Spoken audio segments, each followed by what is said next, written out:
અને આજે ભૈરવ જયંતિ એ આવો પવિત્ર દિવસ હોય અને ખાસ વિહાર ગામથી અમારા દશરથભાઈ અંબાલાલ પટેલ તેમજ એમના દીકરા જિગ્નેશભાઈ અને જયેશભાઈ તથા જિગ્નેશભાઈના દીકરા પ્રીત એમ સમગ્ર પરિવાર ગવડાવતો હોય આજે કાળ ભૈરવ જયંતિ ભૈરવ દાદાને યાદ કરતા હોય ત્યારે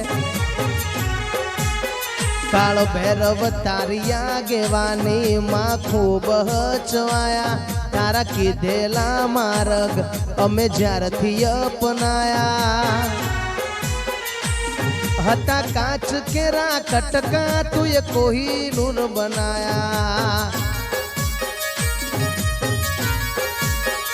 અમે હતા કાચ કેરા કટકા તુએ કોહિનૂર બનાયા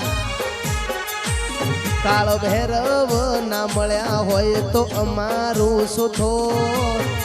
અમારું શું થોત